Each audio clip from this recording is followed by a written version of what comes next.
السلام علیکم ناظرین و سامعین، امید کرتا ہوں آپ سب خیریت سے ہوں گے۔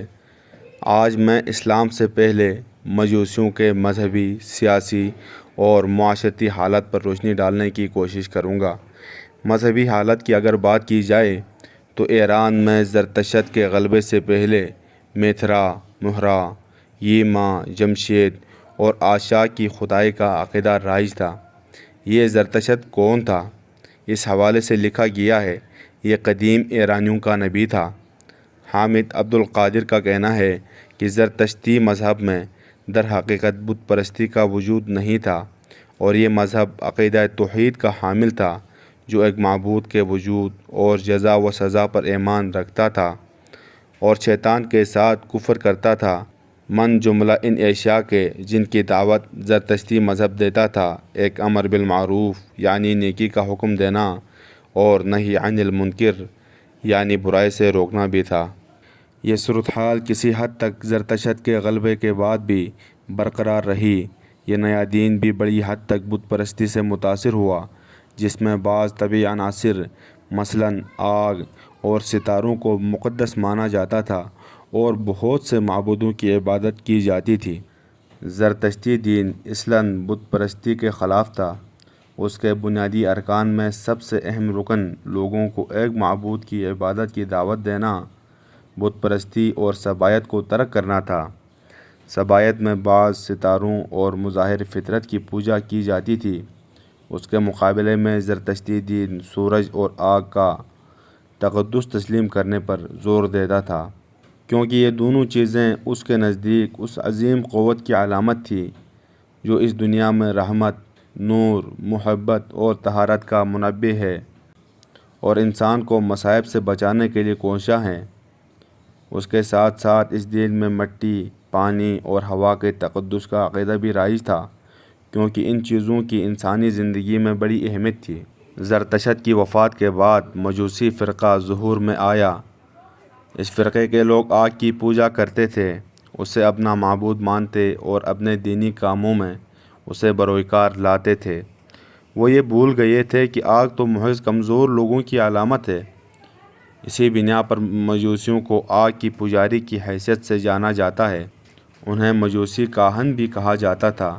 زرتشت سے پہلے چند مذہبی رسوم رائج تھی، مثلاً بتوں کی عبادت کرنا، جانوروں کی قربانیاں پیش کرنا، خصوصاً میتھرا بت کے لیے قربانی جو ان کے معبودوں میں سب سے ممتاز تھا۔ جب سکندر مقدونی نے 4 صدی قبل مسیح کے اواخر میں ایران کے علاقے پر حملہ کیا تو زرتشتی دین روپوش ہو گیا، اور پھر 5 صدیوں کے بعد اس وقت ظاہر ہوا جب ساسانی حکومت قائم ہوئی اور زرتشتیت کو ایرانی ثقافتی ورثے کا ایک حصہ تسلیم کر کے اسے اختیار کیا گیا۔ لیکن ساسانی زرتشتیت در حقیقت زرتشت کی تعلیمات سے کوسوں دور تھی اور شاہی مقاصد اور مجوسی کاہنوں کی سرکشی کے لیے ایک اعلی کار بن گئی تھی۔ 3 صدی عیسوی میں مانی نے اپنا دین پیش کیا جو زرتشتیت، عیسائیت اور دیسانیت کا ملغوبہ تھا۔ دیسانیت مذہب کا نام اس کے بانی ابن دیسان کی نسبت سے ہے۔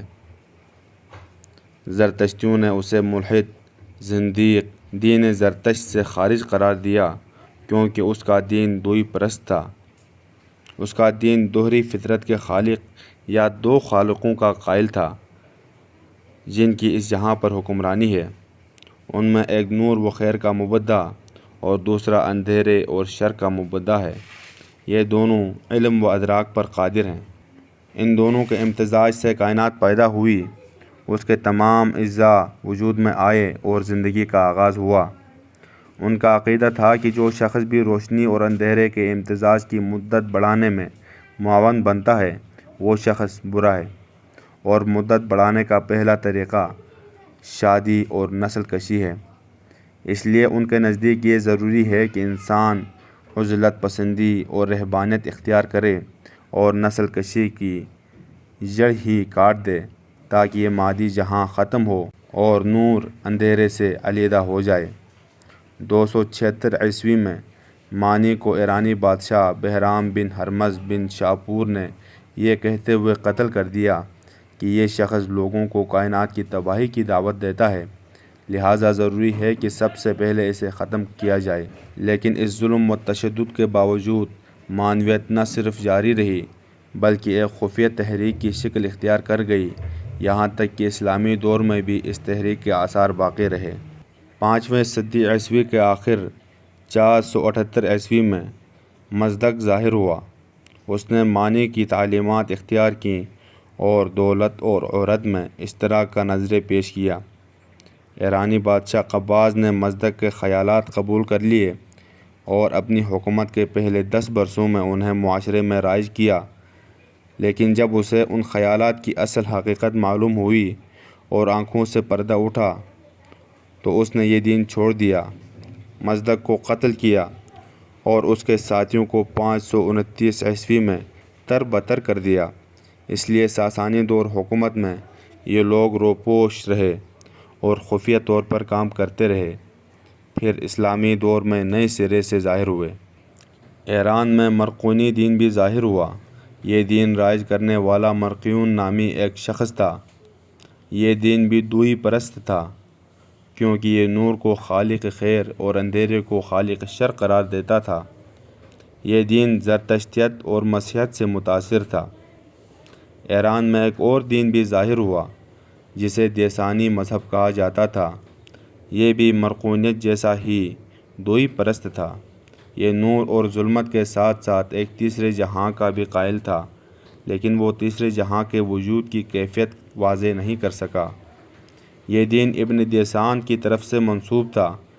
یہی شخص تھا جس نے سب سے پہلے حلول کا تصور پیش کیا۔ اس کا دعویٰ تھا کہ اللہ تعالیٰ کا نور میرے دل میں حلول کر چکا ہے۔ ناظرین و سامعین، مجوسیوں کے مذہبی حالات پر گفتگو کرنے کے بعد اب مجوسیوں کے سیاسی اور معاشرتی حالات پر روشنی ڈالنے کی کوشش کریں گے۔ ایران میں زرتشت سے پہلے پائے جانے والے بت پرست مذاہب کی وجہ سے فساد پھیلا ہوا تھا، خصوصاً صحرا و دیہات میں رہنے والے لوگ لوٹ کھسوٹ اور ڈاکہ زنی اور قتل جیسے جرائم میں ملوث رہتے تھے۔ جب زرتشت کا دور آیا تو اس نے تقریباً ان تمام خرابیوں کو ختم کر دیا، لیکن ابھی اس حالت پر زیادہ دیر نہیں گزری تھی، جلد ہی معنویت اور مزدکیت جیسے عقائد پھیل گئے۔ زرتشت کی کوکھ سے جنم لینے والی مجوسیت، معنویت، مزدکیت اور دیگر قدیم ایرانی ادیان کے باقی ماندہ اثرات کی بنا پر ایران میں اخلاقی بحران برپا رہا اور ان میں داخلی اور خارجی طور پر خون ریز جنگیں ہوتی رہیں، اور اس کے ساتھ ساتھ اعتقادی تفریق بھی قائم رہی۔ اکثر اوقات مقدس آگ کی پجاری مسیح علیہ السلام کی پجاریوں کو شکست دے کر ان کے جان و مال لوٹ لیتے اور انہیں قیدی بنا لیتے، اور کبھی کبھی ایرانیوں کی بھی شامت آ جاتی اور رومی ان پر غلبہ حاصل کر لیتے۔ ایرانی مجوسی معبود حقیقی کی عبادت نہیں کرتے تھے، ان کے دلوں میں اخلاق عالیہ راسخ نہیں تھے، اور ایرانی بادشاہ عقیدے کے لحاظ سے اپنے مخالف دینی گروہوں پر ظلم و ستم کرتے تھے۔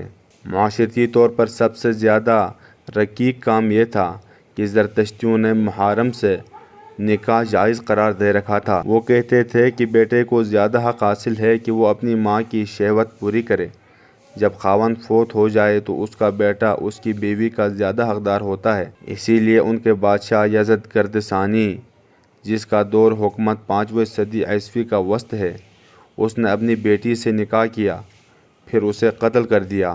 بہرام چوبی جو 6 صدی عیسوی میں حکمران رہا، اس نے اپنی بہن سے نکاح کر رکھا تھا۔ مزدکیت کی تحریک نوجوانوں، سرمایہ داروں اور عیش پرست لوگوں میں زیادہ مقبول ہوئی، کیونکہ اس میں ان کی من مانی خواہشات کی تکمیل کا زیادہ خیال رکھا گیا۔ اس کے ساتھ ساتھ اسے حکمرانوں کا تعاون بھی حاصل رہا۔ اس تحریک کے اثرات ہی کی وجہ سے ایرانی اخلاق انحطاط کا شکار ہوتا چلا گیا۔ ایرانی لوگ روحانی قائدین اور سرداروں کے بڑے معتقد تھے، انہیں عام لوگوں سے بہت اونچا اور سب سے زیادہ عقل مند سمجھتے تھے، انہیں روحانی حکمران خیال کرتے تھے اور ان کے سامنے بہت عاجزی سے پیش آتے تھے۔ عام افراد خود بھی کئی طبقوں میں بٹے ہوئے تھے اور ہر طبقہ دوسرے طبقے سے جداگانہ زندگی بسر کرتا تھا۔ ہر طبقے کے فکر و عمل کا محور الگ الگ تھا۔ فارسی لوگ اپنی قومیت کو برتر سمجھتے تھے۔